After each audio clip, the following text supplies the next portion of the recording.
ایک گولی جو مجھے بہت انٹرسٹنگ لگتی ہے وہ ہے اسم اعظم کی گولی. اب سچ مچ میں کوئی اسم اعظم ہے یا نہیں اللہ بہتر جانتا ہے. اسم اعظم کیا ہے جن لوگوں کو نہیں معلوم، ایک نوشن ہے ہمارے ہاں، یہ بات کہی جاتی ہے کہ قرآن کی آیات میں، قرآن کے الفاظ میں کوئی ایسے کلمات ہیں یا الفاظ ہیں جن کو پڑھنے سے جو بھی دعا کی جائے وہ پوری ہوتی ہے، کیونکہ وہ میریکولس ہیں. اسم اعظم.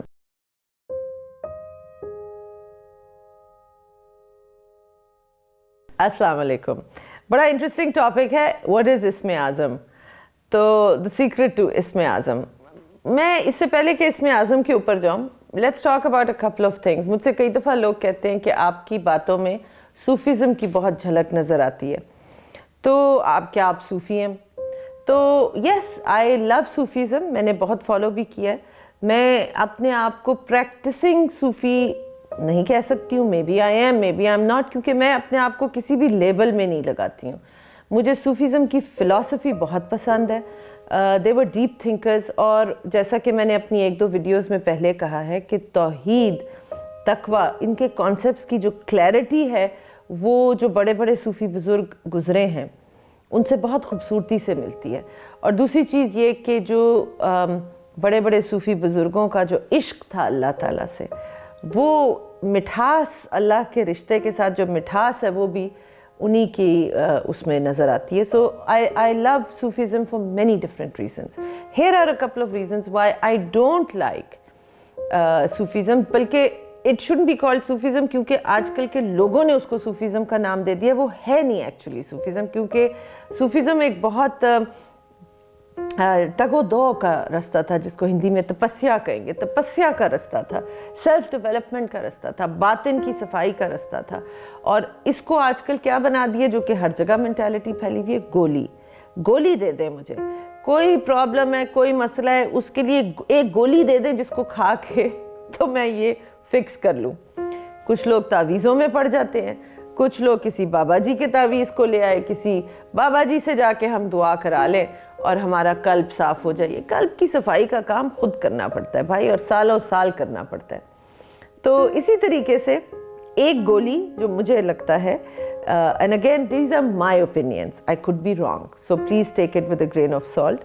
آپ سے میں اپنے opinions شیئر کر رہی ہوں، اور میں کبھی بھی آپ کو یہ نہیں کہتی ہوں کہ I'm some really wise teacher یا I'm some really awakened teacher or anything like that. آپ ہی کی طرح کی ایک اسٹوڈنٹ ہوں، بس کچھ چیزوں میں اپنی زندگی کے ایکسپیرینسز آپ کے ساتھ شیئر کرتی رہتی ہوں.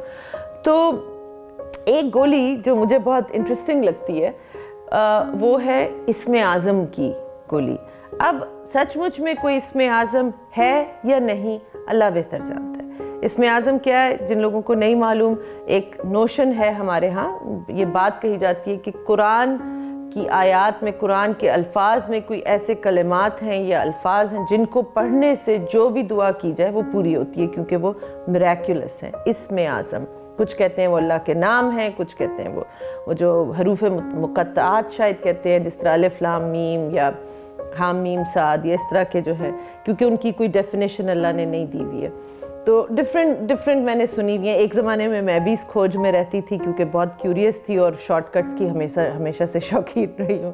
تو ابھی ریسنٹلی ڈسکشن ہو رہی تھی کسی کے ساتھ اسی بات کے اوپر کہ وہ کوئی اور فلانا کلیم کریں کہ ان کے پاس یہ اسم اعظم ہے اور یہ ہے، یہ پکی گارنٹیڈ بات ہے، اس سے ساری دعائیں قبول ہوتی ہیں. دیکھیے، نمبر 1 بات یہ ہے کہ یہ جو دین ہے نا اسلام، یہ کیوں آیا ہے، اور یہ جو کتاب ہے قرآن ہمارا، یہ کیا کتاب ہے؟ یہ نالج کی کتاب ہے. یہ پہلا لفظ اس کا تھا اقرا، جب نبی کریم صلی اللہ علیہ وسلم کو آ کے حضرت جبریل نے کہا اقرا. یہ نالج، علم کی کتاب ہے، یہ ہدایت کی کتاب ہے. خود جس نے کتاب بھیجی ہے وہ کہتا ہے کہ اس کتاب کو اندھے گونگوں بہروں کی طرح مت پڑھو، اس کو سمجھو. رائٹ، اس کو سمجھنے کے لیے اللہ تعالیٰ نے ہمیں بھیجی ہے. تو ہم اس کو کوئی کسی تعویذ کی اس کا بنا کے کہ اوہ میری دنیا کی تمام خواہشات پوری کرنے کے لیے مجھے کوئی فارمولا مل جائے، کوئی میں وہ کیا کہتے ہیں لفظ جگاڑ لگا لوں تو میں بس لو جی پھر یہ. دیکھیں، اپنی عقل، اپنی سوچ کو استعمال کریں، سوچ کو درست کریں. میری نظر میں اسم اعظم کیا ہے؟ I'll tell you. I was having this discussion,